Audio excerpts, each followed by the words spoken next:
Plays the right way. A smile that will be on the face of every single Arsenal supporter tonight. This means so much to them. This trophy arguably means more to Arsenal than any other football club. Oh, wow. What the hell? Tina should have done that job. But now, Pierre-Emerick Aubameyang can get to grips with the FA Cup. He's maybe not done this in quite as Come much on. time. Yeah. Come on. The most famous trophy of all has its most worn ribbons on the game. The red and white of Arsenal, FA Cup winners.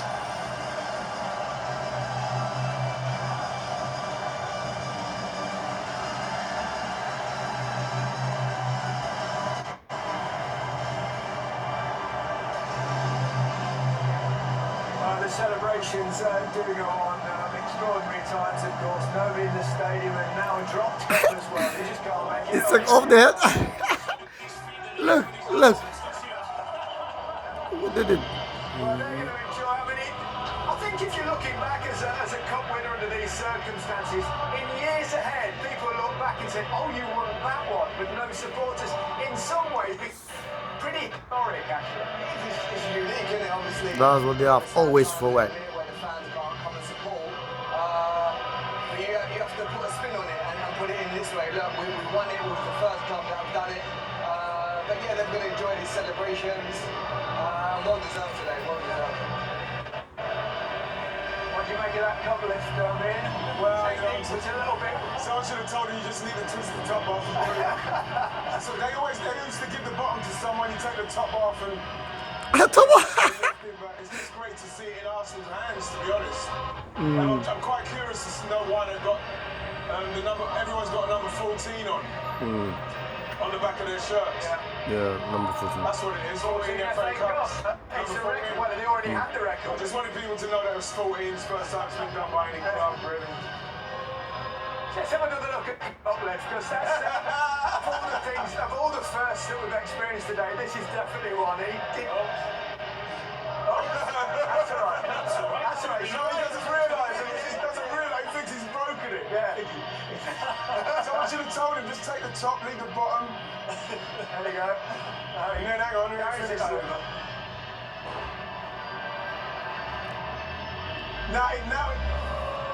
Look. Come on.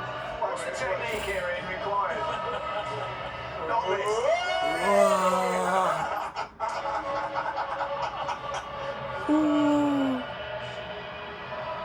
Well, there he goes. He got there in the end. It doesn't matter. He scored 2 goals in a cup final, in a victory. And Arsenal triumphant once again. This competition is very much theirs, certainly in recent times. Let's hear from one of their cup-winning heroes. Rob Holding is with Dan Walker. Well, thanks for talking to us. Congratulations. Pierre-Emerick Aubameyang's had an amazing game, 2 goals, but he did drop the FA Cup. What was going on there? I don't know. I've seen him walking up with the bottom bit attached. I'm like, you take that off, like. But I think it's the trend now, isn't it? For everyone dropping the trophy. It seems to happen every year now. But yeah. Talk us through the game, because were you worried when Chelsea took the lead and you had to drive back into that match? Did you panic at all? No panic. Still plenty of time for the game, but yeah, it wasn't the way we planned on starting it. They just caught us a bit flat-footed and took us a bit to get used to how they ran the corner into Ollie and he sets and the spin around. So there's a lot of runners around you, so it took a bit to get used to that. But then once we got it settled, I think we grew into the first half and sort of had the better of that half, and then got over again just on the break. Seems to do a big game. He's our talisman. He's led us through the season, really.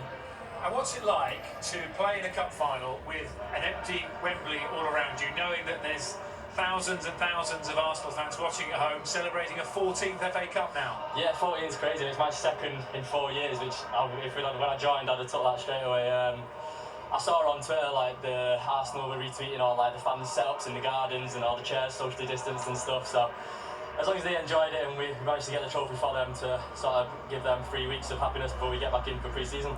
You're back here in 28 days now for the Community Shield. Yeah, again, yeah. One final question. Could you hear Ian Wright shouting "man on" during the match? Yeah, I was in the first half and I was in the bottom corner. He was going, tackle, tackle, tackle. And I was looking up and I see him, he was right up. Go and get in there for the photo, Rob. Congratulations. See you later.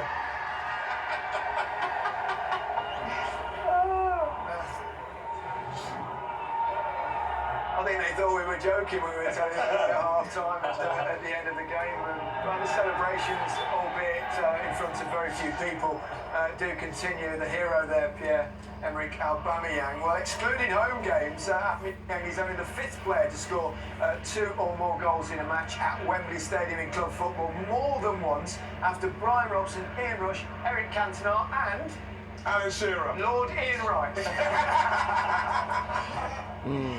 Let's have a look at his first goal. Obviously, it came as a penalty. Let's have a look at the decision first and foremost. There's a bit of talk whether Azpilicueta should have been sent off. Yeah, if it was outside, wouldn't it? It's a brilliant run from Aubameyang, and then he did ever so well to get across him, to draw the foul. That's what you have to do as a forward. Go and make sure the defender commits himself, and he did that. Once he's got in front of him, that's exactly. Look, get your body across as he did, make him foul it as he did, and he gets the penalty. It was the correct decision. Think it's the right decision, Ashley? All in all? Yeah, it's the right decision, but as Alan said, I think maybe Azpilicueta could have held him. Then when he gets into the goal, Let him go. let him go and hope, that you get help from your goalkeeper. But as soon as he was pulling on him, he's going to get in front of him, clever strike work, and then... Beautiful taken penalty here. Fantastic. Really, really cool, really calm. Obviously, if there's people in here, you can feel the pressure, but didn't feel any pressure there. Straight. Okay, we can hear from the Arsenal manager, Mikel Arteta. He's with Dan too.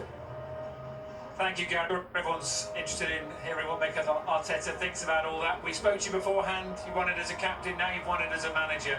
Talk us through the game from your perspective. Well, it was a difficult start when we conceded the goal so early. Sometimes you can go down, but if I know something about this group of players, that they weren't going to give up. They reacted straight away. Probably we played the best 30 minutes that we played since I arrived. We equalized, we got the goal, and then we generate belief. In the second half, we talked about that we were so close to winning this trophy. Everybody worked incredibly hard, so I am so proud to represent these players and this club. And all the fans watching at home as well. You told them in the build-up to this match that it was important to you, as it was to them, to qualify for Europe, and you've done it now at Wembley in front of nobody, but they're all watching at home. Yeah, but it's a double reward for us. It's really important for this club in every way to be in Europe. We've done it through this competition, winning it is part of our history. It's 14 now. I contributed, we all did it, so I'm so happy. And you've got a superstar striker in Pierre-Emerick Aubameyang, 2 goals in the semi-final, 2 goals in the final. I don't want to put you on the spot here, but how important is he to the future of this club? He knows what I think about him. I want to build a squad around him. I think he wants to stay. It's about getting the deal done, but I think moments that will help him to realize and to believe that we are in the right path, and he's a big part of it. He's loved by everybody at the club, so hopefully he can continue with us. Do you think he will? I think so, yes. And the Community Shield is now 28 days away. We're back here at Wembley. Give me a break. We played every 2.5 days. You can see the injuries that are happening during the games. The players were completely knackered. They made a massive effort to be through the coronavirus to get fit. And when you work so hard, at the end you get a reward. So I'm really happy for that. Well, enjoy a few days off. Congratulations. Thank you so much. Thank you to all.